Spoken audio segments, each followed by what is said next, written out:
Hi, this is William Ramsey. Welcome to William Ramsey Investigates. On tonight's show, I have a very special guest, somebody who I talked to last year in June. His name is Johnny Cerrucci. He has a new book that has just come out titled The Eaters of Children, The Pedocracy Exposed. But we talked about, last time when we talked, me and Johnny talked about his first book, Illuminati Unmasked, everything you need to know about the New World Order and how to beat it. And it was a remarkable conversation, not only because we talked about that book, because also because the first hour I was talking to Juanita Broderick, and that was June 12th, 2016. So I was one of the early people before President Trump even brought her out onto the public stage. I conversed with her about her retelling her experience with former President Bill Clinton. So that's just something memorable that I remember. But Johnny has a website, Johnny Cerrucci. Cerrucci is spelled CIRUCCI.com, and you can contact him there. Also, he has a Facebook page and a Twitter page. He has also, in between Illuminati Unmasked and Eaters of Children, he wrote a book called The Secret History, The Erased Clues That Prove Who Rules the World from Beyond the Curtain. That was published in November 2016. This book, the most recent book, just came to my attention. He had posted something on Facebook, so I'd seen Eaters of Children. It was published September 11th, 2017. It's got 693 pages. So one of the things that was very remarkable about his first book, Illuminati Unmasked, which I read, was the level of detail and references. You had I think it was something like 1,900 footnotes on that first book. So I assume this book has the same type of very detailed and rigorous referencing, which I really like. But Johnny, welcome to the show. William, it's an absolute pleasure to be here. Awesome, thank you. I really appreciate you agreeing to this on short notice. And I mean, this book is really timely. The subject, this topic could be very disturbing to listeners. So I just want to forewarn them that we're going to talk about pedophilia and how it is this thing that is really being exposed all over the world, and in the U.S., the U.K. So Johnny's going to go ahead and talk about that. But before we get to the book, Johnny, why don't you talk a little bit about your background? Sure. And I agree with you. I want to put out a warning that unfortunately sex crimes affect a very, very large number of people. So just to watch yourselves in the audience, especially if the last thing I want to do is to trigger bad memories. But who I am, let's see. I born and raised on the East Coast in the Philadelphia metro area on the Jersey side. Italian Roman Catholic, fourth generation immigrants, and I've come to find out myself that the ways of Italian and Irish immigrants were unfortunately facilitated by Rome, by the Vatican, in order to inundate America and the United States with Roman Catholic immigrants. And the problem for Rome in that time, in the 20s and 30s, was that immigrants assimilated. There was a process. Legal immigrants assimilated, and that's what happened to my family. It kind of backfired on them.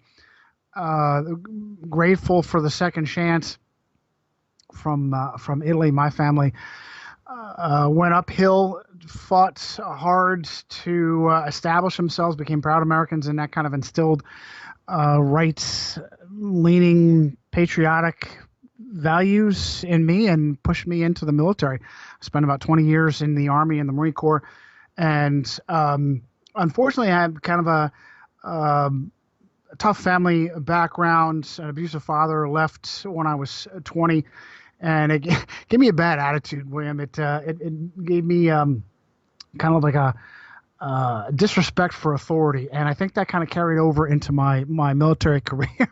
I spent 20 years in the military and was miserable almost all the time, particularly during my time overseas.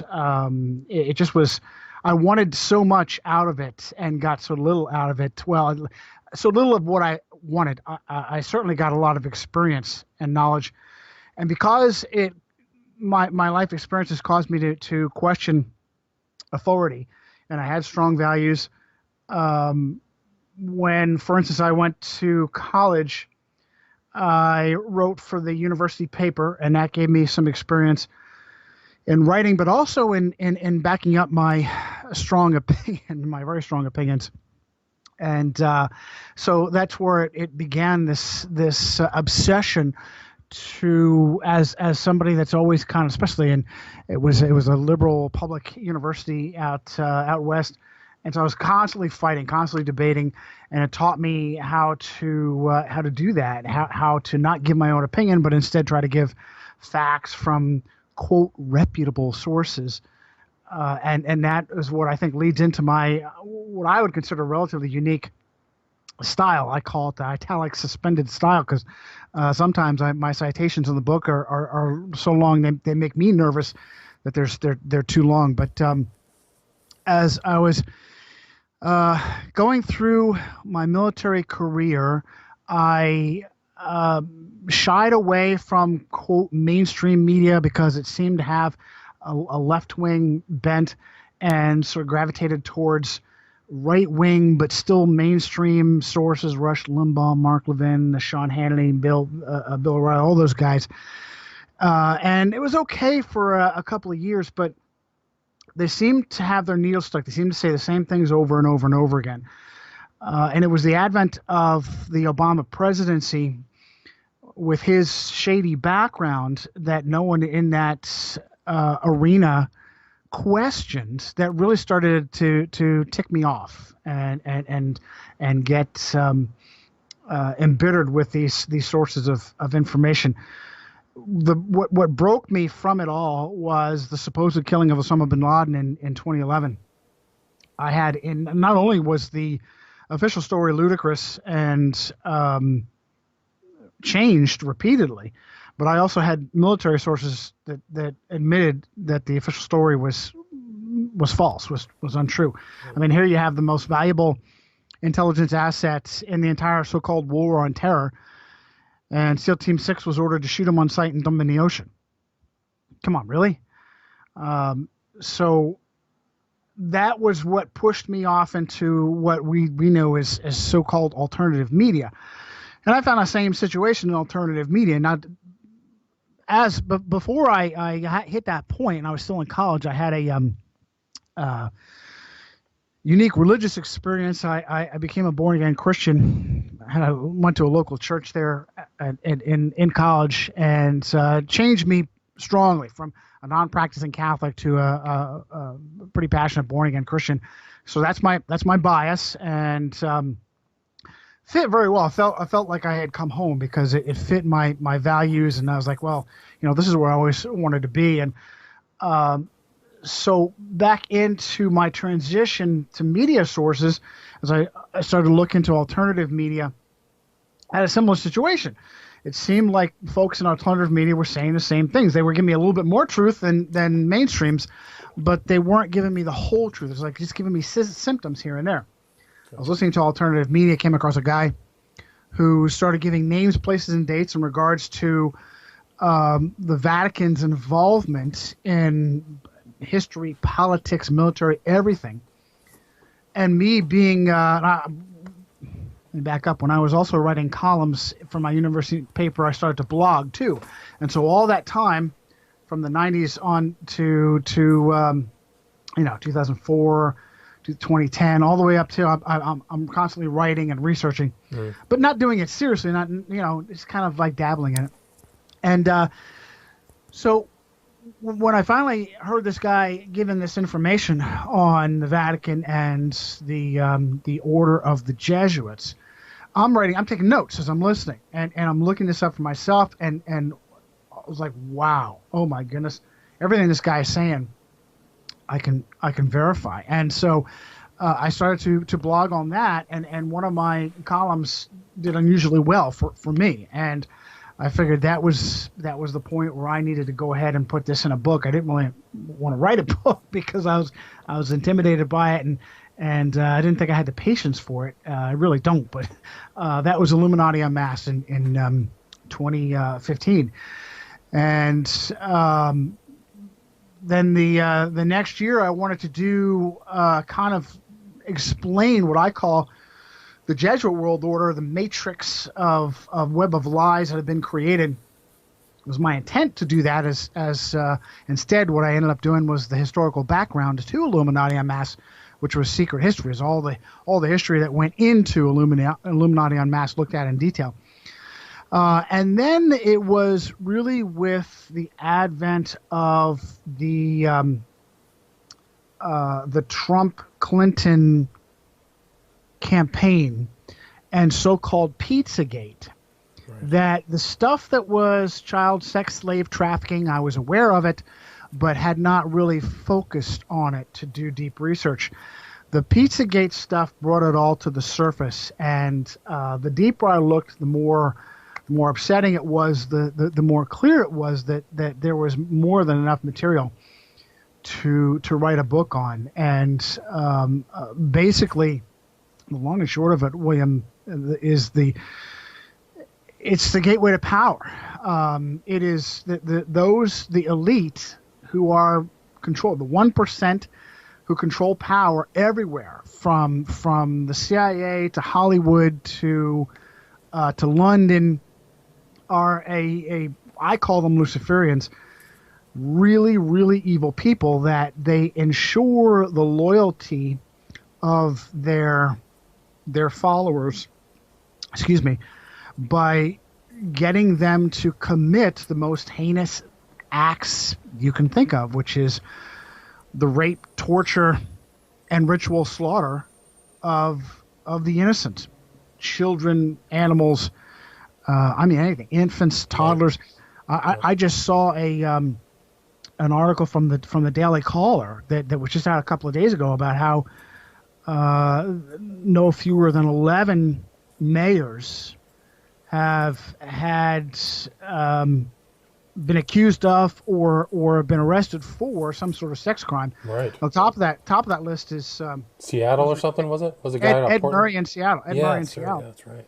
But And more people are coming out. It's almost like Cosby or something, where everybody says, "Well, I was a victim too. I was a victim too," and that's how big is Seattle? The top 10 or top 20 cities in the country. Absolutely, and that's just the tip of the iceberg, brother. It's just tip of the iceberg. So Giuliani, go ahead. I was just going to say, let's go. When you wrote your book, you kind of went back into the beginnings of history and kind of covered some of these other cases. Because I see the Phrygian Freedom, the first Orgy Island. I mean, maybe we can start at the beginning because this kind of behavior is recorded in the Old Testament, where they're, throwing children to ball and these weird sex culture taking place outside of Israel.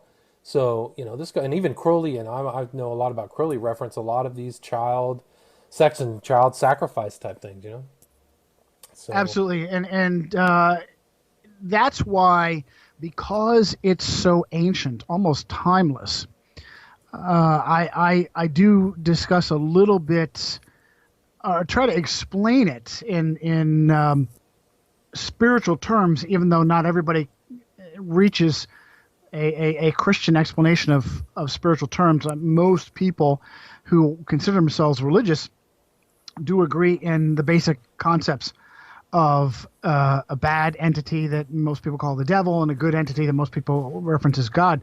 So I think that's a fair place for me to explain why this appears to be so timeless and so all-encompassing. I go all the way back to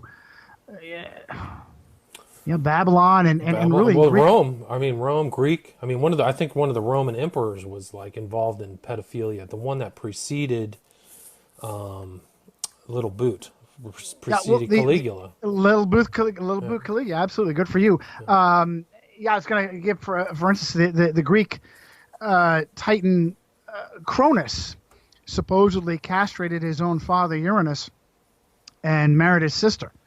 Gotcha. And through his father's genitalia in the ocean, and I think that's the oh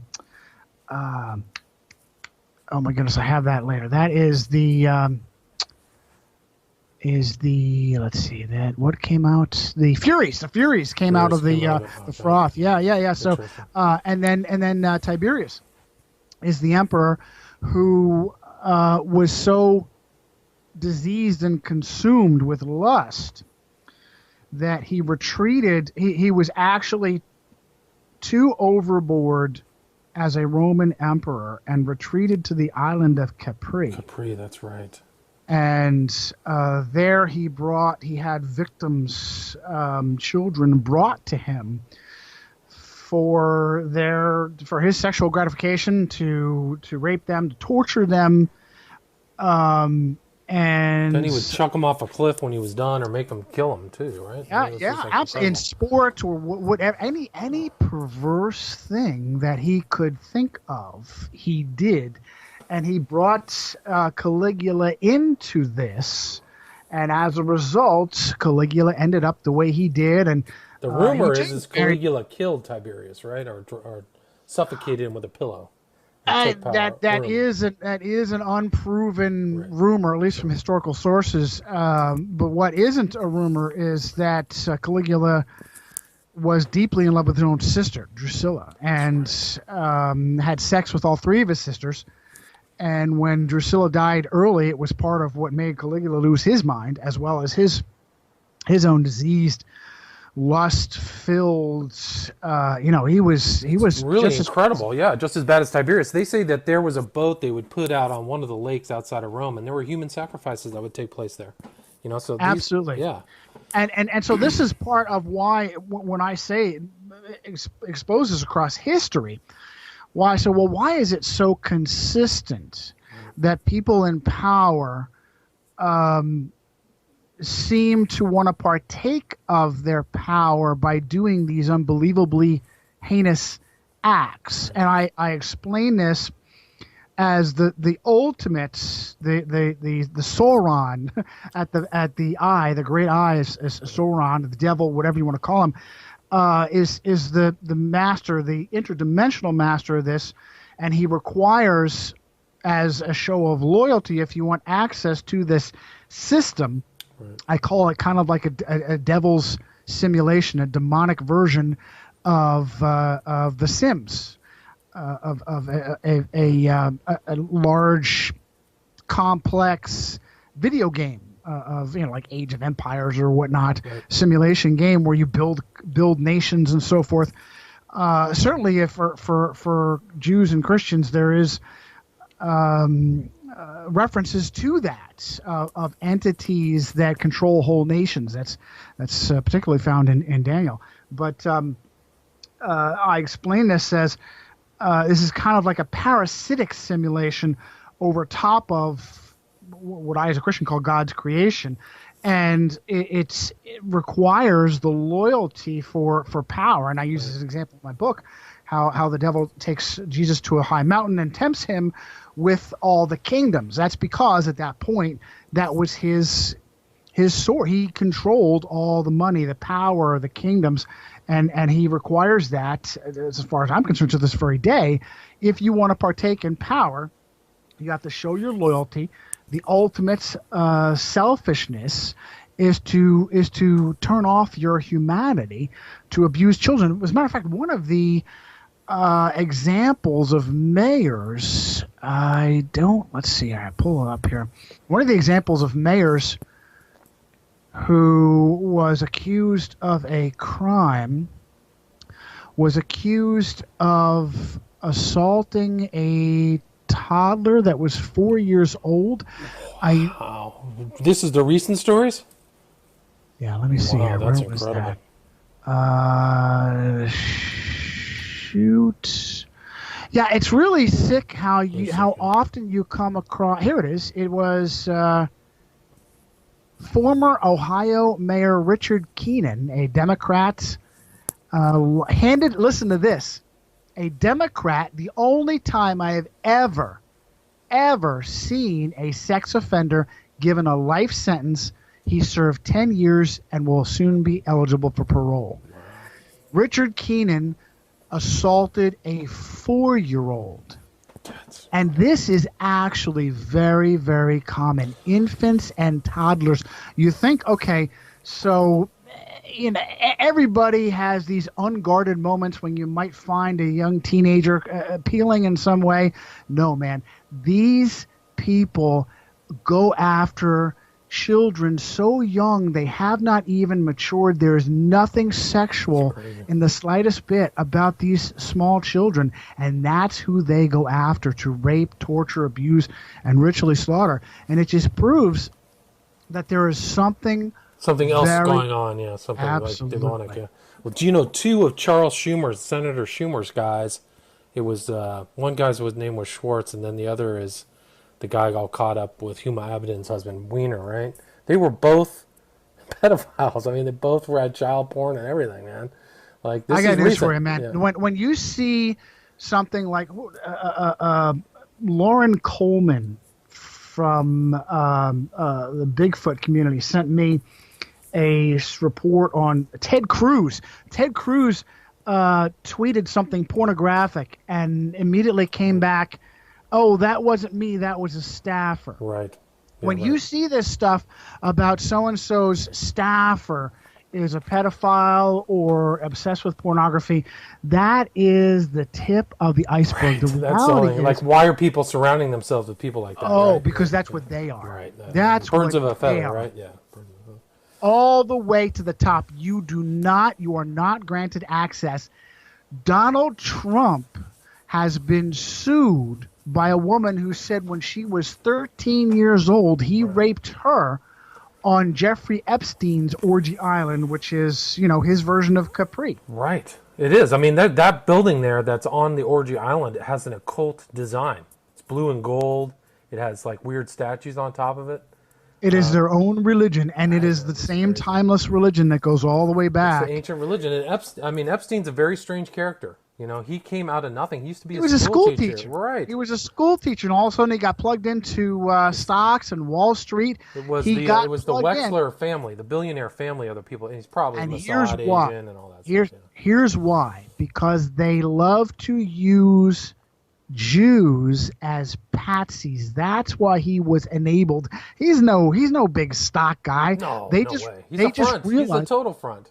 Yeah, he is the middleman for us. If there's any focus at all on this issue, that's who we see. We don't see anybody higher than him. Never. Now, and have you ever heard the story of Ghislaine Maxwell? Like Robert Maxwell. Same thing.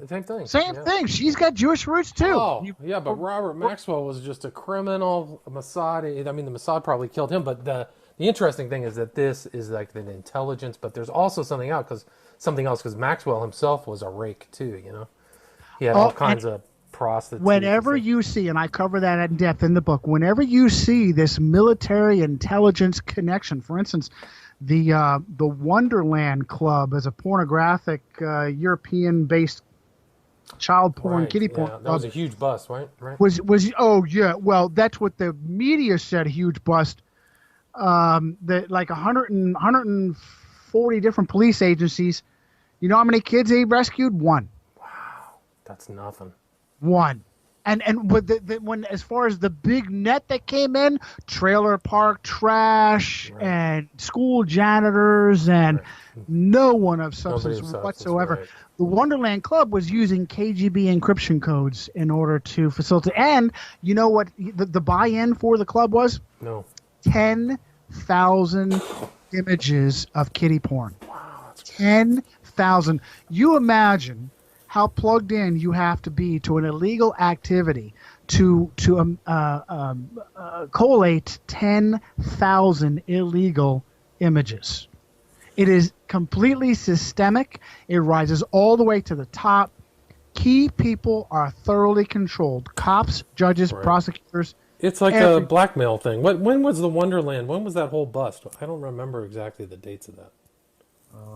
Is it the 90s? I mean, it was a while back, right? Wasn't it the very beginning of the internet? I don't remember.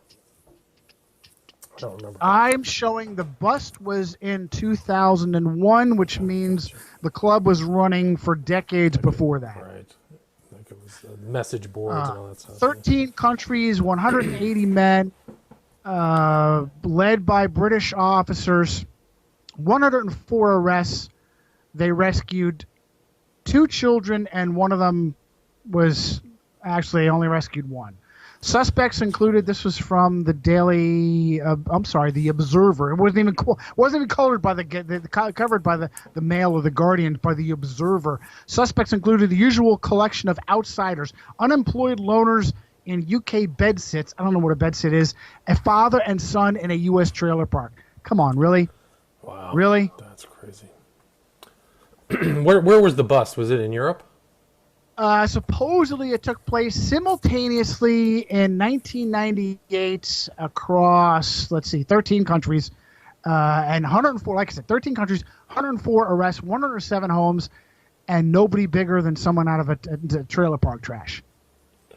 Yeah, that's crazy. Come on, really? Meanwhile, let's see. The head... You've got people running the CIA and MI6 deeply involved with this stuff. You've got, how many times have we come across the so-called rent boy scandals? Right. Whether it was in the 80s for the Reagan Bush, right, or decades across the UK. Decades across. Oh yeah, tons. Was it Jerry Spence or whatever? What was his name? The guy from Spence. He met an untimely death. Yeah. I think he was it was ABC or CBS. He was actually a Vietnam War reporter. He got involved in the drug trade, and he was having serious parties. Yeah, it was interesting. There was a Sean Hannity was in a conversation of a guy who was involved with the Spence Rent Boy cover-up. He was an older reporter, and Craig Spence, not Gary Spence. Sorry, Craig Spence. Gary Spence was an attorney. Sorry about that. No. See, you kidding me? I can't recall all the stuff I looked up myself. So Spence was listening to these parties. He was having generals and CIA officers, and see if I can get a list of people. Newscasters, yeah. Oh, absolutely. Yeah. See if I can get a list. Where do I have? Oh, William Casey. William Roman Catholic Casey, CIA director. He had a party. Ted Koppel. William Sapphire. That's what I was going to say. So it was Ted Koppel was talking to Hannity this year. And I'm like, that guy, there's Koppel's involved, and he was seen with like a 14-year-old boy or a 15-year-old boy. Hannity, Irish Catholic Hannity on Night of Malta, Rupert Murdoch's Fox News. You're not going to get anything real out of them. Dame of Malta, Phyllis Schlafly was there on one of his parties. Yale Skull and Bones CIA operative Ambassador James Lilly was there. Homosexuals, extreme deviant, Commandant of the Marine Corps Alfred M. Gray, went to Spence parties. And the problem for poor Spence is Mr. Craig Spence was that he tried to do the CIA's trick without the CIA's knowledge, which was to film people in blackmailable instances. It was a one-way mirror or whatever, two-way mirror. Yeah, and so unfortunately for him, he kind of got depressed pretty quickly. Yeah, so just wanted to commit suicide. Yeah, he just it wasn't to a up to hotel room. Yeah, it was ABC that he worked for as a correspondent, blowing a lot of smoke for the Vietnam War. Yeah, here's the thing. This is from David McGowan. One of the White House tours occurred just after Spence stopped by a Nightline studio to see his friend Ted Koppel. So he's friends with Spence, Ted Koppel. Spence reportedly introduced Koppel to a 15-year-old boy, whom Koppel later claimed Spence had introduced as his son. Koppel, though, had been a close friend for over 20 years and surely knew that Spence did not have a teenage son. Yeah, and that's why you should, not you and everybody in the audience should always be wary. As soon as you hear, you have to dig for this stuff. Any kind of so-called rent boy scandal is spin to make you think that these are adult, consenting homosexual prostitutes, right. Male prostitutes. And by the way, male prostitutes almost always service other men. Very rarely is it that they have they're gigolos or whatever. Right. Well, Then there's Barney Frank, right? Barney Frank ran a male prostitution thing with his lover, right? He had it right out of his apartment, his home there, and He said in Congress, "Don't ever bust me because I've got names," or said something like that. Like he threatened to divulge which of these, congressmen were involved. his Barney Frank's mentor was Roman Catholic priest Paul Shanley.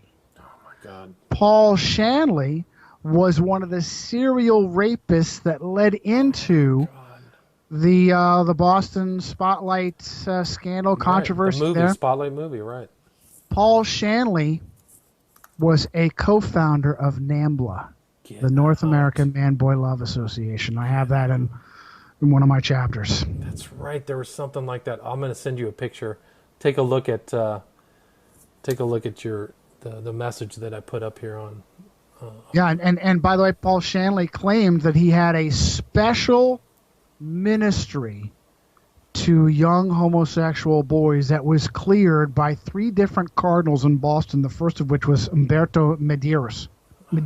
Pardon me. That is so crazy. So these guys are all connected. I'm sending you a picture of Barney Frank with David Brock of Media Matters. Oh, outstanding. And they're outstanding.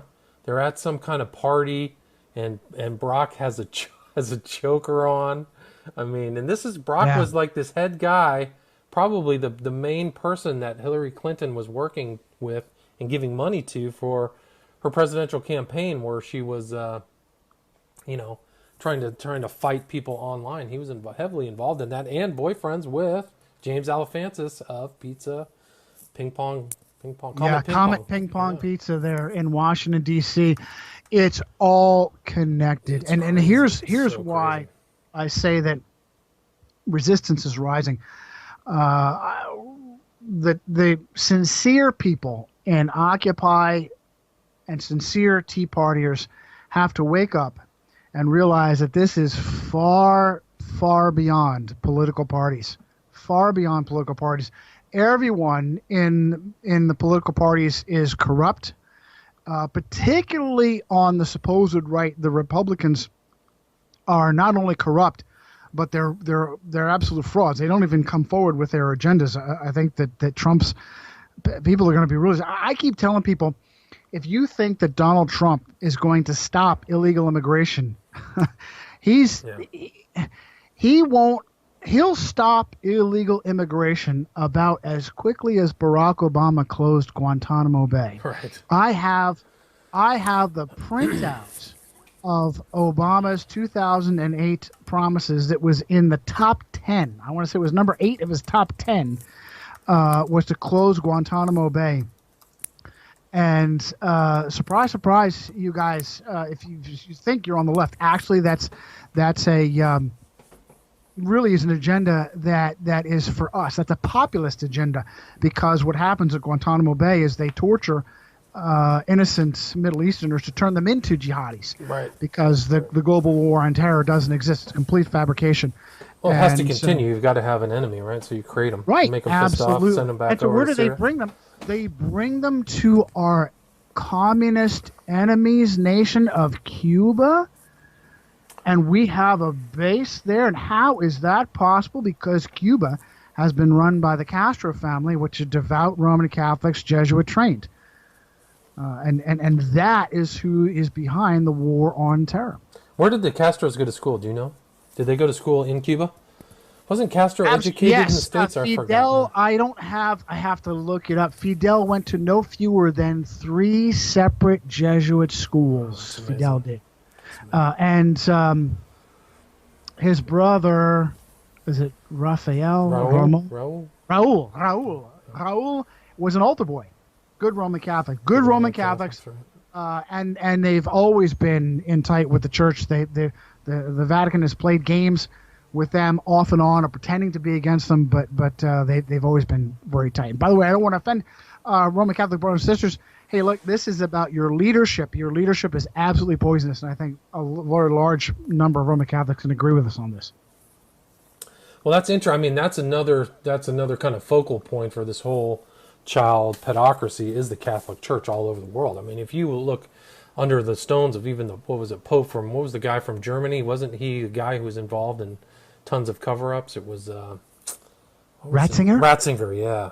the Pope Benedict, Yeah. absolutely, whom his own brother was a serial child rapist, Ah, see, I didn't whom know he that. covered for. And Joseph Ratzinger, member of the Nazi Youth, who was from, I think he was the Cardinal of Bavaria, Yeah, he was from southern Germany. the Jesuit stronghold of Bavaria, the same place that Adam Weishaupt was from. Ingolstadt, right? And Ingolstadt University, Jesuit University, that there and now today modern Munich, has always been a Jesuit stronghold. And Ratzinger controlled the Congregation for the Doctrine of the Faith, which is what the renamed Inquisition has become. Right. But wasn't he just- involved? I vaguely remember reading that he was one of the people who moved the pedophile priests from from country to country. So they move them out of Ireland and send them to Spain, and then move them around. Does that ring William, true to you? Every single one, every cardinal, every bishop has played this game, and it tells the public, particularly Roman Catholics. I think what was disgusting, and I through 700 pages, 800 pages if you're including the 1,080 citations and footnotes. I chronicle again and again and again, rather than as soon as a pedophile priest becomes known to his hierarchy, rather than immediately put their foot down and hammer this priest, turn him into the police, pull him out of circulation, get him prosecuted, put in prison, they do the exact opposite. They enable the priest. They cover for the priest. They move the priest to new pastures and put this monster where he can prey upon unsuspecting children and families. And the sickest part about all that, William, are the Roman Catholic families that when they find their little girl or little boy has been raped by a priest, they take it to the church leadership. Right, so they go right back to the problem. And it goes and replays again and again. Right. And I mean, again. that was the whole shocker about Spotlight, is when the reporters went to the lawyer and found out that he had settled multiple, tons of cases with all of these abused kids and their families. It was like, what? So you guys have already come back to the church and settled this? Nothing's come public? That was one of the big... The propaganda of that movie, the reason why that movie was allowed to be made is the lie that the Boston Globe does its job. It absolutely does not. Neither does any major paper. But it still is an excellent movie to elucidate the control that the Vatican has. Another propaganda psyop from the movie is, that's just Boston where the Catholic Church has a lot of power. No. That's everywhere. Everywhere, right. Everywhere. Well, an interesting thing is there was that big debate between Trump and Hillary Clinton, and there was the Cardinal of New York was there with his, all the pomp and all the outfit and everything like that. But that dude is involved in all kinds of pedophile suits. So I forgot what his name was. Do you remember Dolan. that? Dolan, yeah. So Dolan. yeah. That's actually the Al Smith annual dinner. Yes, thank you. Very good. The Al Smith dinner is Herbert Hoover, Al Smith presidential campaign. Al Smith was a governor, He was a Catholic devout too, Roman right? Catholic. Yeah. Excuse me? Yeah, he was a Roman Catholic. Devout Roman Catholic, governor of New York, yet another governor of New York, who also ran for president against Hoover and lost. And what came of that is the Al Smith dinner. It's an annual dinner, but it also gets a lot of coverage during presidential years, where all of the frauds in politics go to the Pope of America, which is the Cardinal of New York, the Archbishop of New York, and make him laugh. Right. And everything comes down, and they're supposed to mock themselves and each other and make the Cardinal of New York laugh, which it happens. Look up images. Of course, these images are highly copyrighted. Getty, all over it. You're not allowed to share these images. But you could do an internet surf and look up the Al Smith dinner and see every single prominent name through history from the 50s on through today. You will be shocked to see the number of people who hammed it up in front of the Cardinal of New York to make him laugh. Right. Yeah. In July 2013, documents made public during bankruptcy proceedings showed that Cardinal Dolan had sought permission to move $75 million in church funds to protect the assets from victims of clerical abuse. Incredible. Well, not only that, but here's one for you. In a letter to the Vatican requesting permission to move the funds, Dolan wrote that by transferring these assets to the trust, I foresee an improved protection for these funds from any legal claim or liability. So he knew exactly what he was doing. not only that, but many of these cardinals are themselves pedophiles, are just covered for. Another cardinal of New York, Spellman, was outed by Detective Rothstein as a pedophile. Gotcha. The cardinals and bishops are very, very covered for. They're not allowed. I was surprised when I saw the Archbishop Cardinal Pell have complaints about him. The only complaint that was allowed to surface was one that occurred when he was in seminary. And since then, no other complaints have been allowed to surface. But he is known as the protector of Gerald Ridsdale, an absolute serial monster there in Australia. And, of course, now Cardinal Pell is the third most powerful cardinal in the world. He handles finances for the Vatican. Incredible. It's incredible. I actually been researching like a lot of these disappearances of young men, and one of these places I focused on was St. John's. It's a private school and Catholic kind of training place that's northwest of downtown Minneapolis, and all these priests have been busted. They've paid out millions of dollars. So at the same time these priests are paying out millions of dollars, the school is raising money. So it's almost like a wealth transference scheme for this school that's in Minnesota, where they just are on a tear sexually abusing men and then raising money and just paying it out to abused victims. It's incredible. I mean, that's just another place in many places that's like that. Boys Town is actually not just an orphanage in Omaha, Nebraska. It's a municipality. It's its own school district, and it is known as one of the wealthiest square miles in the world. Interesting. Just because of donations from all over the country? Oh, not donations. There's no way donations covers. I mean, if anybody has seen, I don't know if you've seen, William, I'm sure you have. I know Omaha very well. I have relatives in Omaha, so I've actually been to Boys Town. The Yorkshire documentary, Conspiracy of Silence, right, was actually a cover-up in and of itself. But it outed in 1993. Val Peter. Oh, yeah. Director Val Peter, Monsignor Val Peter. I've actually shook Val Peter's hand 20 years ago. No kidding. Yeah. And his brother. In that documentary admitted that the orphanage alone was raking in $5 million in so-called donations. It had a $34 million chest. More chest savings account. 34 of 30. And that was in $1993. And by the way, as far as I'm concerned, that documentary was an absolute cover-up. For instance, let me get the details. Well, Boys Town is perceived in that city, in Omaha, as this very clean, very upstanding way to reform boys. Charles Manson stayed in Boys Town. So he did for 2 weeks. Yeah, it didn't work out for him, but he must have experienced. He was actually recruited there by a Roman Catholic priest from a young man's prison, from a juvenile detention center. He was recruited by a priest into Boys Town, and apparently, whatever it was they had in mind to do to him, he didn't like it very much, and he skipped within 2 weeks. And I have a whole chapter dedicated to it. It's a fascinating story, but yeah. I mean, Boys Town, on the surface, all these things have this public front that these are all benign, well-meaning things, and then you look behind the curtain, it's just incredible what goes on, what people get away with, Anything else you want to cover regarding, some of the Catholic involvement in this pedocracy, or, do you want to... There were some other things in your book, like Charles McQuaid out of Ireland, and these other kind of interesting, the patron saint of NAMBLA we could talk about? Yeah, absolutely, and we'll touch on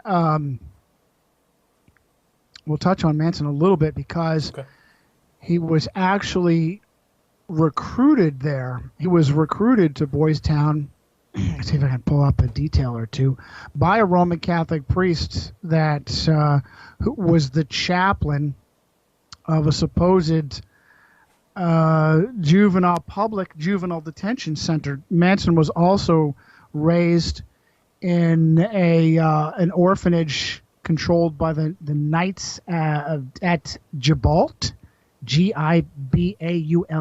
Never heard of that. Yeah. Another Roman, yeah, not surprised. Another Roman Catholic. The Knights of Columbus at Gibault, Gotcha. and that was part of his experiences as a juvenile. And what is really crazy is it was a public court that put him there. Interesting. It was a public court that put him in a Roman Catholic orphanage. And then he was at the Plainfield Juvenile Correction Facility for boys in Indiana. And that's where a Roman Catholic priest, if I can see if I grab his name real quick, Father Powers, came across him at the Plainfield Juvenile Correction Facility and recruited him for Boys Town. He had something in mind, I'm sure. Interesting. That Charles Manson didn't like very much. And after a very short stay, he basically escaped. And later on, would be involved in this supposed cult. And several members of the cult were also Roman Catholic, Jesuit-trained Patricia Krenwinkel, who was the matron of the cult, was a Jesuit-trained Roman Catholic, and she's considered. And by the way, Charlie Manson never pulled a trigger, never killed anybody. That's true. The most well-known of the victims, Abigail Folger, Wojciech Frykowski, Stephen Parent. Of course, the most well-known was actress Sharon Tate, the pregnant girlfriend of Roman Polanski. Roman Polanski also has been I was going to say accused, not accused. He was arrested for the rape and sodomizing of a 13-year-old little girl when he was visiting drugged her. Jack Nicholson's house. There was another accuser too, but that was the one. He was supposed to. Let me tell you. Whenever you see a big name going to court over 2 or 3 instances, the reality is there are probably 20 or 30, and the only ones that have been allowed to make it to court are the 2 or 3 that you're hearing about. But and of course Sharon Tate, pregnant with Polanski's baby, was murdered. She was in the process of filming a movie. Guess where? In Rome. And she was about to leave for Rome within the next day or so. And it's the movie 12+1 that she was filming. She was about to go there. She had done Eye of the Devil too, right? Where she. Yeah, and of course Polanski was. Let's see, what was it that Polanski did? He had Rosemary's Baby. Rosemary's Baby, sure, yeah. So there was a question of, is he?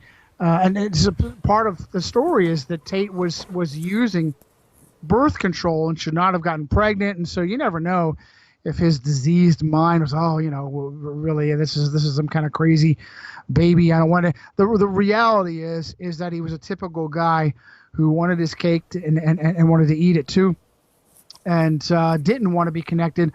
Surprise, surprise. Now Polanski is a Jew, but Sharon Tate was Catholic.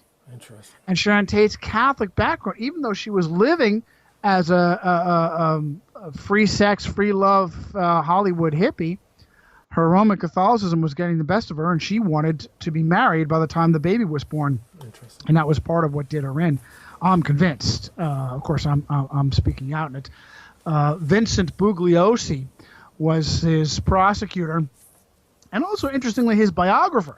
Right, that's true. And Bugliosi was also supposed lapsed Roman Catholic and atheist, which is a very common theme. And and I led into, was trying to tech before we had a technical difficulty. I was trying to explain to you how the connections there in Omaha, of how Boys Town has been completely rewritten to be a scandal that's centered on the Franklin Federal Credit Union and Lawrence King. Right. Like that's it's a limited hangout, right? They just focus on one person and don't focus on the totality of the whole. And I mean, it's the same thing happened with Sandusky and all that. It was just Sandusky, but all those other people are creepy as hell. Sandusky's friends. I mean, that was probably going on for decades. The second mile. Sandusky was a facilitator, just like Lawrence King was a facilitator, just like Jeffrey Epstein was a facilitator. Yep. Middlemen. Yep. Excellent point. Hips. It's really true. And what it was that scandal in Omaha was rewritten by Nebraska State Senator John DeCamp. So do you think that was intentional on his part? It was absolutely intentional. It was guided. He was told to do that by Cardinal Joseph Ratzinger. Wow. I have that information in my book. That's he was remarkable. told by Cardinal Ratzinger to redirect the attention. How it is that you can talk about child sex slave trafficking in Omaha and call it the Franklin cover-up, which is, by the way, the title of John DeCamp's book. Supposedly he's this paragon of honesty and integrity. And in reality, he was the guy that decided to step up for Alicia Owen. Alicia Owen, child victim, was... what they did was there was 3 victims that came forward, in particular, that were interviewed by private investigator Gary Caradori. And as soon as the Nebraska legislature realized that they weren't going to get any help, well, of course they weren't going to get help, because one of the people that Alicia Owen said had raped her repeatedly was Police Chief Robert Wadman. Wadman, right. Robert Wadman, by the way, is not a name you're going to get from the Yorkshire Conspiracy of Silence documentary, the supposed buried documentary. Right. And Robert Wadman, Alicia Owen said that he impregnated her in one of these parties where he had raped her. So that when they realized they weren't getting any help from local law enforcement, they hired a private investigator, Gary Caradori, who was doing his own research and getting pretty far on it until he had a plane accident when he was flying to Chicago. I think he was flying back from Chicago, right? But didn't he say that he had gone to Chicago? He had told people he had all the documents and all the stuff. He had all the material. In the meantime, Robert Wadman had transferred to Aurora, Illinois, which was a suburb of Chicago, where he was the chief of police there. And interestingly enough, Gary Caradori and his son, his young 8-year-old son AJ, were flying back from the All-Star game. The cover was for him to go enjoy the All-Star game with his son, but he was also doing research there. And on his way back, that's when his plane exploded and fell very conveniently into the jurisdiction of Robert Wadman. Yeah, incredible. And so that was part of what happened. The FBI, the Federal Bureau of Investigation, that I call the Federal Bureau of Obfuscation, one of the biggest criminal cartels in the world, period, founded by Roman Catholic Charles Joseph Bonaparte, great grandnephew of Napoleon Bonaparte. The number of Catholic directors are insane, right up to James Comey, the guy who claims there's nothing wrong with Hillary's email. Right. There's no intent. There's no intent. John Podesta, he doesn't want anybody to look at John Podesta's emails. Oh, doesn't want anybody to look at Hillary Clinton's emails. Devout Roman Catholic. They're all anodyne, right? Isn't that what Hillary Clinton said? The spirit cooking is anodyne. It's no big deal. Really, it's not a big deal. So what the semen, FBI pig's does, blood. Come on, writing on the walls. Blah blah blah. Our greatest enemies are our own institutions. The FBI. Every time there's a major tragedy, major crime, the FBI shows up to obfuscate, cover up evidence, bully victims. Distort everything. You hear all these stories where they come in and distort the record and actually change witness testimony. TW 800, a great documentary about how FBI agents came in and started mucking with evidence there that was almost certainly shot down. What they did was they came in to Omaha. Of the 3 victims who had come forward, who had the courage to come forward, Alicia Owen, Troy Bonner, and Paul Bonacci, they quickly realized that Troy was the weakest link. They focused on him. They pressured him. They got him to flip, and they used him against Alicia Owen. Right. There's that famous phone call, or there's that notorious where he's trying to, isn't he trying to turn her? Where he's trying to entrap her to like get her to incriminate herself. Right. And he's sitting right there with FBI agents who have flipped him, and regardless of whether it worked or not, she actually stayed pretty strong on that phone call. It didn't matter because she was convicted of 5 counts of perjury. That's right. Of 5 years each, and they gave her 25 years in prison for perjury. Such a crime. It's such incredible. Lawrence King was given 15 years because he had the nerve to embezzle $38 million from the Franklin Federal Credit Union. You know who had a very large number of accounts at the Franklin Federal Credit Union? Boys Town. Not surprised. Not surprised at all. Larry King sang the national anthem at the 1984 Republican Convention. And the 88 Republican National Convention. So he did them both. Both 84 and 88. Here's an interesting story. I'll tell you a personal story. When I moved to D.C., I was in D.C. from 93 to 96.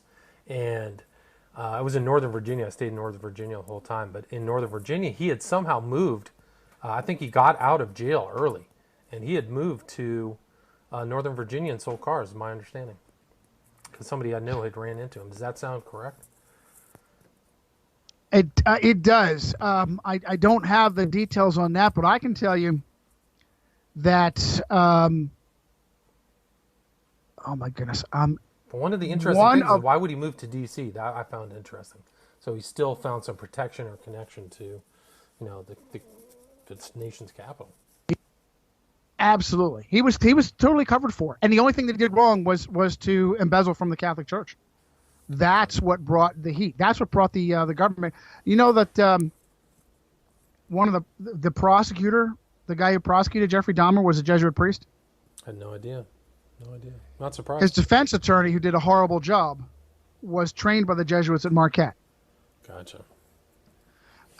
Monsignor Robert Hupp, who was also a director at Boys Town, was made a United States government representative to the United Nations on the matters of children. Wow, that's scary. It's basically the fox in the henhouse. It is that outrageous that they take these monsters and put them in the very positions where they do the most harm, or they mock us the most. Well, that's interesting because that came up in the whole Pizzagate research, is that some of these attorneys that are overseeing were actually involved or friends with a lot of these guys in these Instagram pictures. They were liking these Instagram pictures, and people said, well, who's that person? It's the freaking federal prosecutor for the Southern District of Maryland or D.C. It's incredible. There were a couple people like that. Like, how did you get in? And one of the people, I think there was an attorney who owned Beast Pizza with the pedophile sign, turned out to be an attorney, They mock us with all of this. When part of this that came out, they had Michael Thomas Flynn, Army General Senior, was, of course, Irish Roman Catholic, was Jesuit-trained Donald Trump's pick for national security advisor.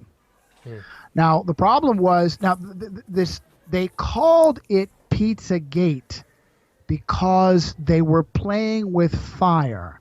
They wanted to use it to get their leg up. Now, at the level of Hillary Clinton versus Donald Trump, the real power players, which I am convinced are the Jesuits and the Vatican, don't care because either team is thoroughly in their camp.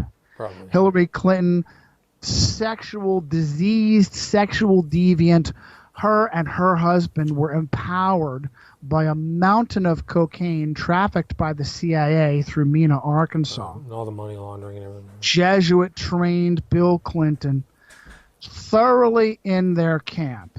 She picked Tim Kaine, senator from Virginia, Right. devout Roman Catholic, Jesuit-trained in high school, Jesuit-trained in college, even went on a mission trip with the Jesuits, and he vowed one of the very first things that a Clinton-Kaine administration would do would be to finish off legalizing the tens of millions of Roman Catholics south of the border illegal aliens who had come up. On the other side, you have Donald John Trump, trained by the Jesuits for 2 years at Fordham. They realized he was going to be very useful to them, and so they transferred to where they have control of a public university, University of Pennsylvania. I prove that in my book, also controlled by the Jesuits incognito, but it allows them to give their puppets a public degree, which is what not only he did that, but Ivanka did that too. I think she did 2 years at Georgetown under the Jesuits, and then she transferred to the University of Pennsylvania. So they wanted this to get called Pizzagate because at their level, they're playing games. They're playing cutthroat games, and they wanted it to be a temporary campaign scandal the way Watergate was. And when the campaign is over, it gets swept back under the rug. It was Pizzagate. Yeah, ignore it. Well, pizza is the symbol it's for it's some kind of symbol for, it's a pedophile symbol, for little girls. It is something. a pizza. It is their these bastards, their sick connection to genitalia. Pizza and hot dogs are their sick code, for connection to genitalia. Right. But, I mean, here, yeah. So, yeah. And I had another example for you if you wanted to. Them mocking us. In 2010, we had that terrible earthquake in Haiti. Right. And we had a supposed businesswoman from Idaho named Laura Silsby, right, who had conned a collection of 8 Baptist missionaries to go to Haiti to rescue children. Well, the children that they rescued 33 of them, interesting number, right? And they rescued children by basically kidnapping them. Right, they still had parents and everything like that. They found out later, right? They talked the parents into in their very, very poor country that has just been devastated by a massive earthquake. It still hasn't recovered. Still hasn't recovered. And as far as I'm concerned, they also use money to bribe these families to release these children into their care, supposedly for education and for safekeeping. And in reality, it was for child sex slave trafficking. They instead of what a real relief effort would do would be to take these kids through government authorities and take them by boat or by plane back to a real orphanage where they could be taken care of. Right. But instead, they snuck them to the Dominican border. Oh, I didn't know that. I didn't know that. Yeah, and that's where they were caught. That's why they were caught and arrested, because they didn't have the proper paperwork. Interesting. Her and her nanny were arrested. The judge in Haiti immediately recognized that the 8 Baptist missionaries were basically a beard, basically a cover, and they were released. And the judge held Silsby and her nanny for conspiracy and trafficking. And they went to jail for a little bit, didn't they? They were sitting in jail when Hillary Clinton had her hubby, Bill, personally intervene on their behalf. Bill flew to Haiti. They rigged a deal. She was released, and guess where she ended up? By the time of the so-called Pizzagate scandal in 2016, she was now Laura Silsby-Gaylor, right, the vice president of marketing at AlertSense. AlertSense is an Amber Alert government contractor. So crazy. So basically, they would kidnap the little kids, and then they would get paid by the taxpayers to tell their parents, hey, here's an Amber Alert, we just kidnapped your little kid. It's so crazy. And the interesting thing is that the Haitian, I mean, that was just one story. There might have been stories that came out that nobody has ever seen, but in the Instagram, in the Elephantis Instagrams, there was a reference to Haitian sauce or Haitian something. Haitian walnut sauce, which is supposedly like an ethnic term, but it was incredible that ties into all these inside jokes that these awful people were saying. Yeah, they think they're funny. Yeah. But I'm But they have telling the you, code word. They do have those codes, and there are other pizza places around the country and other weird restaurants and other cities that share the same iconography and codes. well, we had that supposed shooting Right. at Comet Ping Pong Pizza by the actor Edgar Madison Welch, who has his own IMDb page, who supposedly went into Washington, D.C.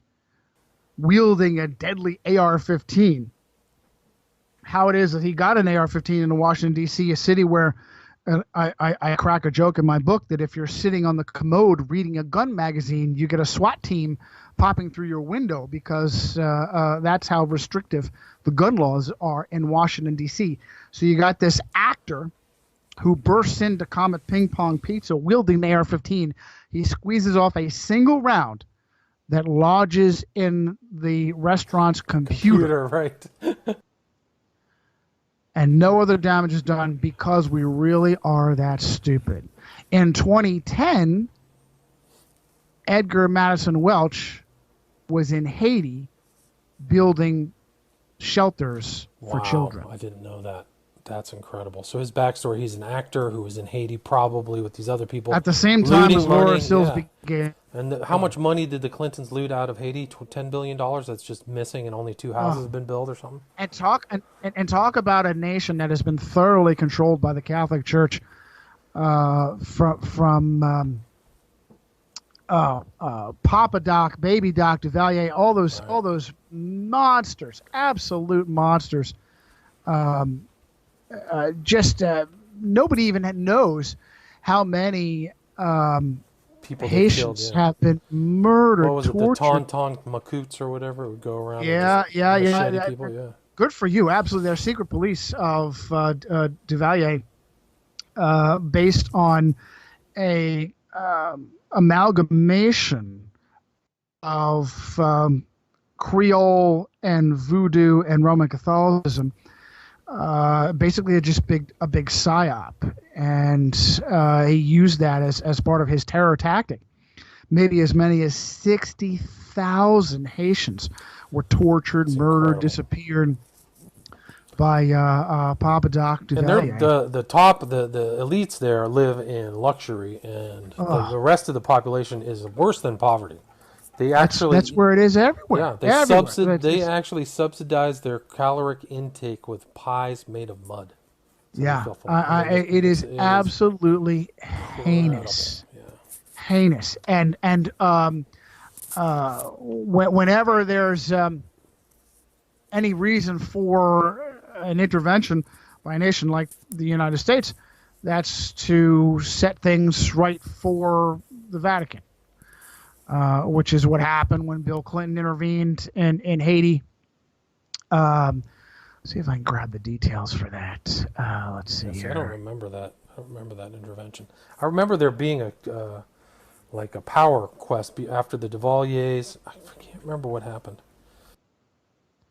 Well, of course there was.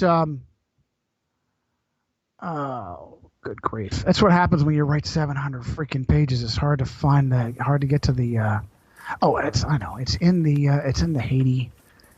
It's in the Silsby Haiti chapter. It's got to be. So, So what happened in Haiti is you had this intervention of Jean-Baptiste Aristide, who was a Jesuit priest. Oh, I didn't. That's right. Yeah, that's another whole series of dramas down there. Holy smokes! Yeah, he was brought back in to power on the backs of American soldiers. That's right. That's what they did. They put him in power. But there is like a pedophilia thing that happens down there, also in Dominican Republic. Isn't Menendez, that state senator? I mean, yeah, from New Jersey. Isn't he supposedly wrangled up and tied up and going to Absolutely. Dominican Good for you. Republic? Absolutely. Right. And I got one more. There was an army major who was there in Haiti to help install Jean-Baptiste Aristide, and his name was Michael Thomas Flynn. Get out. The general? Michael Thomas Flynn was a major who was personally involved in placing Jesuit priest Aristide back into power. Fascinating. And he would later become the supposed disgraced NSA because his son was playing the Pizzagate game a little too seriously, Right. and being controversial and tweeting things out, drawing Probably too didn't much help attention. him, yeah. You don't rock the boat, guys. Come on. Absolutely, this is just a game. We're playing it a little bit, and you're taking it too seriously, so you're going to have to step down.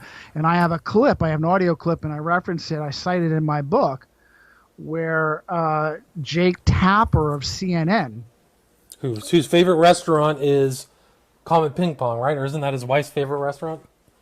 Jennifer Tapper's favorite place to bring the kids is Comet Ping Pong Pizza. That's in an article by the Washingtonian.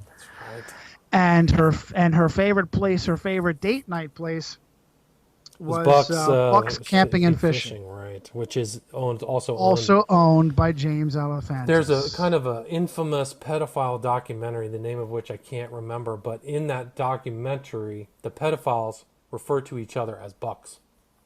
It's like an inside term. And there's that. Yeah. So Well done. A comet is like a relationship that heats up and flames out. So it's a short-term personal relationship. And then ping pong has all kinds of weird sexual terminology. It's a sexual term, ping pong. There was also a reference. All sexually charged. Yes, there was also a reference in one of the many remakes. Vladimir Nabokov in '54 wrote Lolita, right, as a fictional novel about a pedophile named Humbert Humbert. That's right. Yeah. And it's had several remakes, and one of them, I want to say, Stanley Kubrick. Yes, that's correct. Did one of them with James Mason and Peter Sellers, and in the beginning, Sellers asked James Mason to a game of Roman ping pong. Right, that's right. So there's all these hints and nods. Yeah. And you only get them if you're if you're part of the in crowd. Oh, we have the pedophilia symbolism, like the triangle within a triangle, right, that I show in my book is actually printed on sheriff's badges, deputy badges. It's amazing. Have you ever seen the one? What is it? Baldwin, where there's a commercial. I have it on my YouTube channel. William Ramsey Investigates. He's in a commercial where they're playing ping pong, and there's the ping pong symbol there, all these occult numbers, and I'm like, which Baldwin? Alec Baldwin, yeah, the Alec guy Baldwin, who's the frequent guest of James Alefantis to his orgy island. Really? So Yeah, Baldwin was Alec involved. Baldwin's on the guest list. Oh yeah. Oh wow. Oh, very I didn't know large. that. There's so many famous people on yeah. there. Courtney Love, the guy from House of Cards, whatever his name is. I mean, there's just so many. Well, yeah, you wonder about what happened to her husband when you see how plugged in she is. Oh, no question. You think that she's not connected to sketchy people? Very often. I mean, you have Well, these people. who benefits from the death of Kurt Cobain if you're married to him, right? Absolutely. And she rode him. She rode that very effectively. Got where she wanted to go. You have a lot of these. Fully into the occult. You should see the daughter's Instagram account. It's incredible. It's almost like a favor from the Godfather of for this satanic Godfather. You go and you get a favor. I'm absolutely convinced that Jackie Kennedy did that with John the 23rd. Really? And when was he murdered? 63? Was it November 11th? November 22nd. 22nd. And so 63, right? Yeah, correct. Yeah. And it was a year prior in '62 that she had a personal audience with John the 23rd. And I'm absolutely convinced that that was part of the impetus where she had complained to John the 23rd about Jack's embarrassing adulteries. Yeah. And that was just the final impetus. They had more than enough reason to do him in. They really. There was conspiracies around that guy. He made enemies with everybody. I mean, he should I have think seen the it worst coming, thing the worst thing he ever did was to threaten to smash the CIA into 1,000 parts and scatter it to the winds, because the CIA is organized crime. No Period. question, yeah. The CIA is organized crime everywhere, and if you take out what I call the Catholic Intelligence Agency, I've got a Catholic Herald News column where they sheepishly admit there are so many Catholics at the agency that they call it Catholics in Action. So if you threaten the CIA, and then you make yourself really, really vulnerable with this terrible behavior, I mean, you had they felt that they had him blackmailed with sex slaves like Marilyn Monroe, and he didn't care. He was going to have his cake and eat it too. He was gonna run around with his pants down and then try to be his own president at the same time. You couldn't have a more dangerous, volatile combination. And they say he had a psychotic break. You know, he was doing LSD was funneled through him from Timothy Leary to Mary Pinchot Meyer to John, was one of his lovers, to John F. Kennedy while he's a president. Guy was freaking dosing. You know, crazy. Well, that fits perfectly because what they gave tactical command of the assassination to Cord Meyer. Cord Meyer, his wife. And that's from E. Howard Hunt. Cord Meyer was the tactical commander of the assassination because Jack had humiliated him by having sex with his wife. And there was a lot of weird things, like Kennedy seemed to be really gloat in front of people's faces and play little mind games like that. The time he didn't shake the hand of, who was the CIA head at that time? It was John Foster Dulles. No, it was one of the Dulles brothers. You ever see that picture? Allen Dulles. Yeah, he refuses to shake Allen Dulles' hand. So there's a lot of things that just piss tons of people off. Yeah. He fired Dulles after the Bay of Pigs. Right. And by the way, the Bay of Pigs was yet another sickening, disgusting, despicable betrayal of patriots in a communist country. I have listed this in Secret History and referenced it again in Eaters of Children. How the CIA, the Catholics in Action, played this unbelievably traitorous game of trying to get patriots in oppressed communist nations to revolt, to out themselves so that they could step back and let the power of that communist nation, which is controlled by the Catholic Church, crush those patriots. They did it at least 3 times that I have chronicled. That's interesting. In Hungary, in Czechoslovakia, and at the Bay of Pigs. Each and every time, unbelievable traitors at the CIA and MI6 put dramatic effort into getting good patriots in those nations to rise up and revolt under the promise of help from the West. And as soon as they do, those traitors turn their backs and turn them over to those communist nations where they can therefore be crushed. And it was absolutely planned. The Bay of Pigs was not a scandal, not an accident, not an aberration. It was absolutely planned treason from the beginning. And I believe that Jack Kennedy was in the dark about it. He one of the reasons why he fired Allen Dulles. Well, that's the last thing you're going to do. Oh, Allen Dulles, the Episcopalian Allen Dulles, with his brother, Secretary of State John Foster Dulles, both good Episcopalians. That's why John Foster Dulles, his son Avery, became a Jesuit priest later to climb to be one of the most powerful Jesuit cardinals in the United States and therefore in the world, Avery Dulles. Episcopalians, yeah, that's why he's a powerful Jesuit priest. I've never heard of Avery Dulles. That's interesting.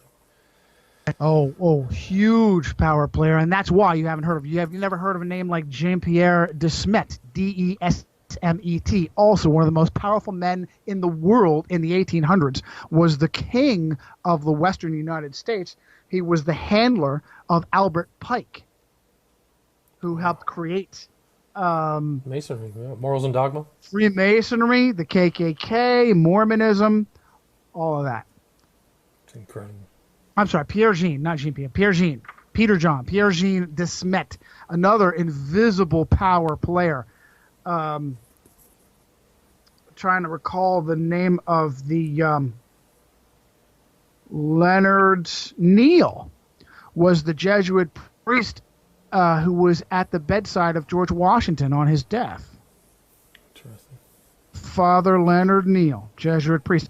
The White House is named after Jesuit Andrew White, who gave the property to the government, not based on its color. It's named after, it's on Capitol Hill, which is named after Capitoline Hill, one of the 7 hills of Rome. That's why capitals of government all over the world are called capitals, because it traces back to Rome. As a matter of fact, it wasn't known as Washington, D.C. It was known as Little Rome on the Tiber, and later Little Rome on the Potomac, and then later Washington, D.C. Amazing history, yeah. Buried, absolutely buried. The architect, Pierre Charles L'Enfant, Right. devout Roman Catholic and Freemason. Right, And so I've it's got that in together, Illuminati Mass. Both, the supposed arch enemies of Freemasonry and the Catholic Church. Right. Not the architect behind it. And you have the same sex magic in Washington, D.C., of the massive phallus of Osiris across from the massive domed uterus of Isis, Right. designed to encourage the birth of the messianic child Horus. Or that traces back from Egypt even further to Babylon, the same sex, Aleister Crowley sex magic. Right. Uniting of instead- opposites a whole bit, yeah. Right, instead with Nimrod, Semiramis, and Tammuz. It's incredible, man. It's really just incredible. Like I was in D.C. at that time, 93, 96. I had no idea. Just walk around. Wasn't amazing. You walk by the House of the Temple. You know where that is, with the 2 huge sphinxes that say knowledge and wisdom. Those sphinxes represent the what is it? To know, to will, to dare, and remain silent. It's like a Masonic credo. And, Well, it's Saint John Nepomuk is the patron saint at Bohemian Grove. right. With There's the a sign of statue silence. of He's him. making the sign of silence. Yeah. He's got his finger on his lips because he was supposedly executed for failing to give up the Confessions, secrets right? of the confession. In Bohemia, right? So there's the Bohemian connection for that St. And John. the Bohemian Club is a Roman Catholic club. It's a knights club. I didn't know that. So they're all knights of some Catholic order? It's come up. I'll give you the order. Bohemian So Club. when It is I the lived order. when I lived in San Francisco, I lived on the same street as the Bohemian Club, Taylor intersects. So I would walk by the Bohemian Club all the time, and pretty interesting building. Yeah. One of the interesting aspects of the Bohemian Club, or the club is actually the center. The Grove is where they all go every summer, and at the club, when they have the statue of St. John of Nepomuk, they bring that out every year. So it goes from the club. They do some kind of strange ritual at the club, and then they take it to the Grove, and then they do it again. And everybody makes their oath of silence. Nobody's going to say anything that happens here. And they seal them in that oath with the rape, torture, and abuse of children. Once you get someone in to rape, torture, and or murder a child, you've got them. You own them, right? And that's They're actually not- very common throughout all occult orders. Oaths of silence, oaths that you will be quote. And that's what seals the oath. Yeah. It is the order of Saint Hubertus. Hubertus, fascinating. I didn't know that. And it is, surprise, surprise, marked by a Maltese cross. I have that in my book. Fascinating. I did not, I've been by there. I've known about that. There it is. Nobody knows the Roman Catholic background. That's part of what Alex Jones is all about. He's the John DeCamp of Bohemian Grove. Right. Is to you don't tell the full story. The Roman Catholic. Yeah. The International Order. Here it is. The St. Hubertus is a worldwide organization of Knightly Order of Wildlife Conservationists. That's a nice cover order. The order was founded in 1965 by Anton von Sporg, who brought together noble hunters from Austria and Bohemia. 1695. 1695. Yeah. Sorry. Yep. And it goes back to and that's Bohemia is also code for sexual chaos, anarchy, and hedonism. Right, hedonism. You ever hear of someone being called a Bohemian? Yes. It's a combination of the geographic area of Czechoslovakia, but it's also a code for someone who is a complete sexual anarchist and hedonist. Yeah, and that's part of what that whitewash from Alex Jones was, the idea that, it's just an act.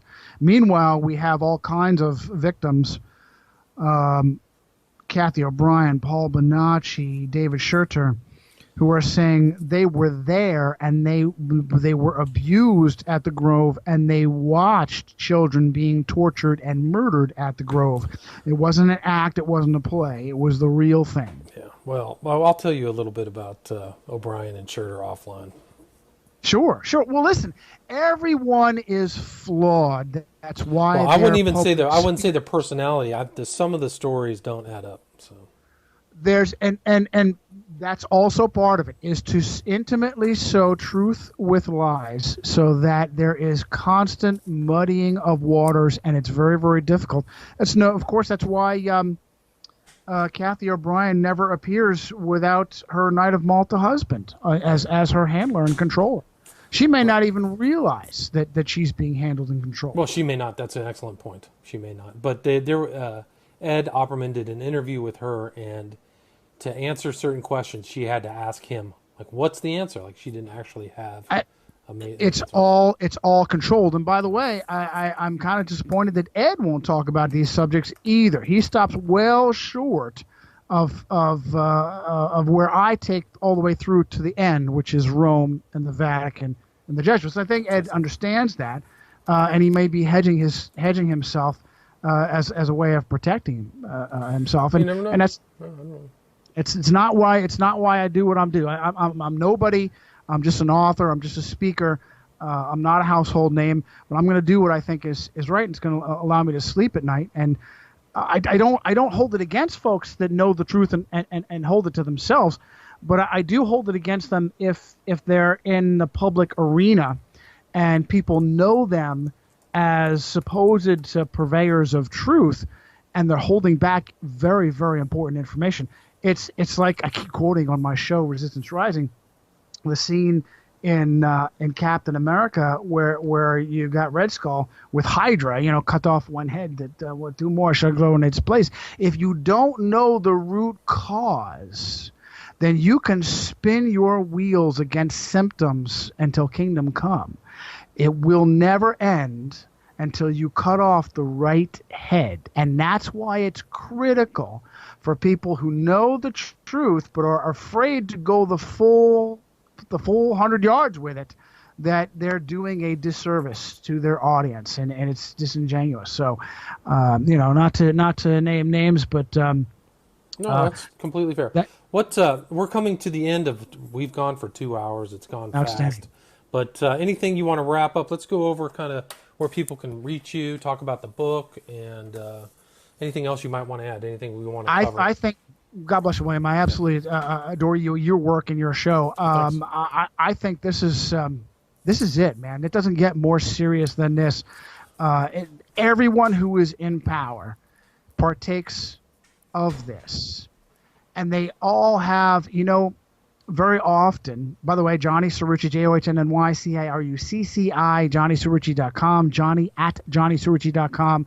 All three books, Illuminati Unmasked, Secret History, and Eaters of Children, are available on Amazon. I use my full name, Giovanni Agostino Cerrucci, for Eaters of Children. Just look up Cerrucci, and all three of my books will come up together on Amazon. Is there a way to obtain signed copies? Yes, it has to. You have to work with me on it. I was doing a deal. If anybody wanted to donate, I was calling it a $50 donation. I'll cover it, everything. The way to get around that, if you want to buy the book and just cover the shipping, you just have it. It's got to come to me first. I don't have a reserve of books. Just work with me, and Okay. I'll be very pleased to do that. Just contact you either through Facebook Johnny or at email. johnnycerrucci.com, and Gotcha. I will make you happy no matter what. Awesome. I don't have a large reserve of either books or cash. Okay. So if I did, trust me, the first thing I do, I'd be handing these things away, because the more of these that get out, the happier I am. But the show is Resistance Rising on Blog Talk Radio.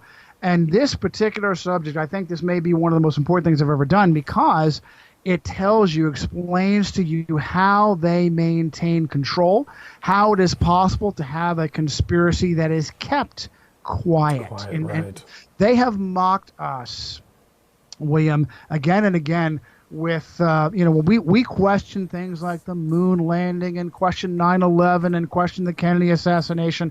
We question the official story, and they mock us with the supposed impossibility of how to keep such a thing secret. Right. This is it, brother. This is it. Once you rape and abuse and torture and murder a child, you're in. And I also want to say, you think this is the end, and it's really not. It's really not the end. There's always the possibility for you to make things right. It may cost you, but what is it not worth it? There are a very, very large number of people who have been pulled into this evil, evil system that hate themselves, that hate that they thought they were doing what was best for them, and it really turned out to be a horrible nightmare. And I want to encourage them, as long as you draw breath, it's not over. There's always an opportunity to make things right, and the people who are going to do the most damage to this system are already on the inside. And that's my effort. That's my goal, is to call out to people who feel that they don't have a way out, and to encourage them to find the courage, to face the music, to face their past, and to be able to make things right. Awesome. And I really feel surely that it's going to happen. There's a reason why the past 2 or 3 years have been the most amazing. As insider information has come out, the elites have done everything they can to muddy the waters, as we said earlier, Yep. to try and dilute this. It cracks in the dike, Yep, fingers it's in true. the dam. They cannot stop it. Can't stop it. No, it's true. I mean, those Podesta emails were incredible. That was a real insight into the pedophilia that you're talking about, the sex magic, weird blood rituals. I mean, it was amazing. And it's just the tip of the That's iceberg. it. That's the stuff that he President- just casually let loose. I mean, imagine what's going on behind the scenes. The President of the United States, Donald John Trump, is a partaker. He would not have made it into office. Had Hillary Clinton made it into office, she equally is both a sexual deviant and serial criminal. They're all in it. That's how you have access to power. And the other thing I want to say is, there's always a choice. There's always a choice. Many of the people who are partakers in what I call the devil simulation, the pedocracy, are themselves victims. They even as a victim, you have a choice. You can either allow yourself to be warped by what happened to you, so that you flip it and you all of a sudden become someone who is an abuser, or you can take your experiences and use that to fight with. And it's amazing, this dichotomy, even within victims. I think Michael Jackson is an excellent example. Someone who clearly was scarred by childhood experiences, almost absolutely guaranteed to have been a victim of child sexual assault. The confusion over his personal identity was a symptom of that. The addiction, the surgical addiction, was a symptom of that. And instead of taking his personal experiences and using them to fight back against the system, he allowed himself to be brought into the system and abuse children at where is Neverland Ranch. All of these, Peter Pan, Neverland, Alice in Wonderland, these authors, J.M. Barrie, they're all pedophiles, dude. Yeah. They're all pedophiles. Disney. Why is it that Disney has so many different examples of pornographic allusions in their cartoons?